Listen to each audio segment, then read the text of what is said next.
Permanent hair removal at Anos. Flat 25% off. Call 970-389919.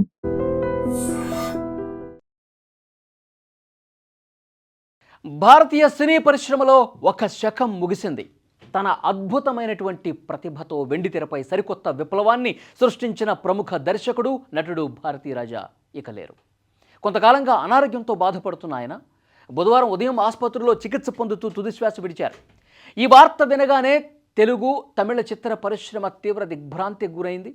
ఎందరో నటీనటులను, దర్శకులను పరిచయం చేసిన ఒక గొప్ప గురువుని కోల్పోయామంటూ సినీ లోకం మొత్తం కూడా విషాదంలో మునిగిపోయింది.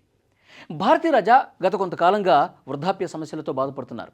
అయితే గత ఏడాది ఆయన కుమారుడు మనోజ్ హఠాన్మరణం చెందటం ఆయన్ను నిజంగా మానసికంగా తీవ్ర ఆవేదనకు గురి చేసింది. బాగా కుంగదీసింది ఆయన. ఆ పుత్రశోకం నుంచి ఆయన కోలుకోలేకపోయాడు. ఆ ఆవేదనతోనే ఆయన ఆరోగ్యం మరింతగా క్షీణించిందంటారు. బుధవారం ఉదయం పరిస్థితి మరింత విషమించడంతో ఆయన కన్నుమూశారు. భారతీరాజా కేవలం ఒక దర్శకుడు మాత్రమే కాదండి, సినిమా రూపురేఖలను మార్చిన విప్లవకారుడు ఆయన. అప్పటి వరకు స్టూడియోలకే పరిమితమైన సినిమాలను పల్లెటూరి పచ్చదనం వైపు, సహజత్వం వైపు నడిపించిన ఘనత ఆయనకే చెందుతుంది. ఆయన సినీ ప్రయాణంలో 40కి పైగా చిత్రాలకు దర్శకత్వం వహించి ఎన్నో మైలురాళ్లను అందుకున్నారు ఆయన. ఆయన ఎక్కువగా తమిళ సినిమాలు తీసినప్పటికీ తెలుగు ప్రేక్షకులతో ఆయనకు విడదీయరాని బంధం ఉందండి. తెలుగులో ఆయన నేరుగా దర్శకత్వం వహించిన సీతాకోకచిలుక ఒక గొప్ప విజయం. తెలుగు సినిమాల్లోనే ఒక లెజెండరీ సినిమాగా నిలిచిపోయింది. కొత్త జీవితాలు, మెగాస్టార్ చిరంజీవితో ఆరాధన, జమదగ్ని ఇలాంటి చిత్రాలు సూపర్ హిట్ అయ్యాయి. ముఖ్యంగా సీతాకోకచిలుక గురించి ప్రత్యేకంగా మాట్లాడతారు, ఒక క్లాసిక్గా చెప్తారు.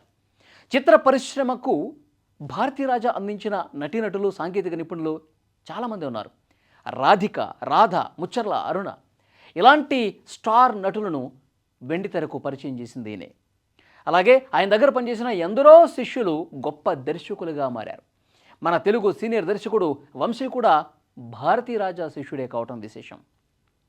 ఇక దర్శకత్వానికి రిటైర్మెంట్ ప్రకటించిన తర్వాత భారతీరాజా నటుడిగాను తన సెకండ్ ఇన్నింగ్స్ ప్రారంభించారు.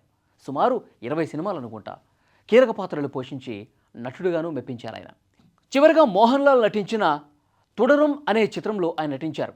సినిమా రంగానికి ఆయన చేసిన సేవలకు గాను 2004లో కేంద్ర ప్రభుత్వం పద్మశ్రీ పురస్కారంతో సత్కరించింది కూడా.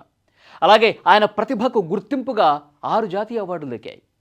సినిమాను అమితంగా ప్రేమించి, శ్వాసించి, స్వప్నించి, వెండితెరపై అద్భుతాలు సృష్టించి భారతీరాజా మరణం అనేది నిజంగా ఒక్క తెలుగు ఇండస్ట్రీకో, తమిళ ఇండస్ట్రీ కాదు, భారతీయ చలనచిత్ర రంగానికి ఆయన అందించిన సేవలు నిజంగా చిరస్మరణీయమని చెప్పాలి. ఒక గొప్ప దార్శనికుణ్ణి చిత్ర పరిశ్రమ కోల్పోయింది. ఆయనకి ఘనంగా ప్రతి ఒక్కరూ నివాళులర్పిస్తున్నారు.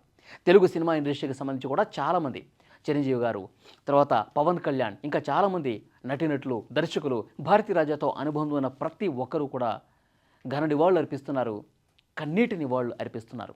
నిజంగా ఆయనతో పనిచేసినటువంటి అనుభవాలను ఒక్కసారి గుర్తు చేసుకుంటున్నారు. నిజంగా గ్రామీణ వాతావరణం చూపించాలంటే భారతీరాజానే చూపించాలి, సహజత్వాన్ని ఉట్టిపడే విధంగా సినిమాలు తీయాలంటే ఆయన మాత్రమే తీయగలడు అని చెప్పారు. మొన్న రాధిక గారు ఆయన చివరి రోజుల్లో వెళ్ళి కలిస్తే నువ్వు చివరగా చేసినటువంటి లేటెస్ట్ సినిమా ఏదైతుందో దానికి నేషనల్ అవార్డు వస్తుందమ్మా అని చెప్పి భారతీరాజా అంటే, అప్పుడు రాధిక గారు ఏమన్నారంటే, ఆ అవార్డు మీ పాదాల దగ్గర పెడతాను గురువు గారు అని చెప్పారు. అంటే గురువు మీద తనకున్నటువంటి అభిమానాన్ని, ప్రేమను రాధిక ఆ విధంగా వ్యక్తం చేశారనమాట. అట్లాగే ఖుష్బూ కూడా అసలు భారతీరాజా లాంటి గొప్ప దర్శకుడు తమిళ సినిమా ఇండస్ట్రీలో ఉండటం అనేది ఇండస్ట్రీకి చేసుకున్నటువంటి అదృష్టంగా వారు చెప్తా ఉన్నారు. అలాగే రజనీకాంత్తో, కమల్ హాసన్తో ఎన్నో గొప్ప సినిమాలు చేశారు.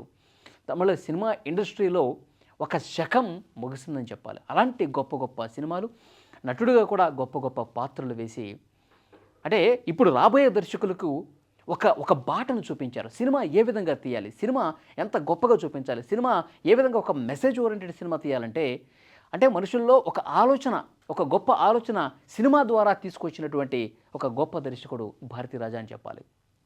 ఈరోజు తమిళ సినిమా ఇండస్ట్రీ కాదు, తెలుగు కాదు, భారతదేశంలో ఉన్నటువంటి అనేక మంది గొప్ప గొప్ప దర్శకులు, గొప్ప గొప్ప ఆర్టిస్టులు అందరూ కూడా భారతీరాజాకు ఘన నివాళులు అర్పిస్తున్నారు. ఐ డ్రీమ్ కూడా భారతీరాజాకు కన్నీటి నివాళులు అర్పిస్తోంది.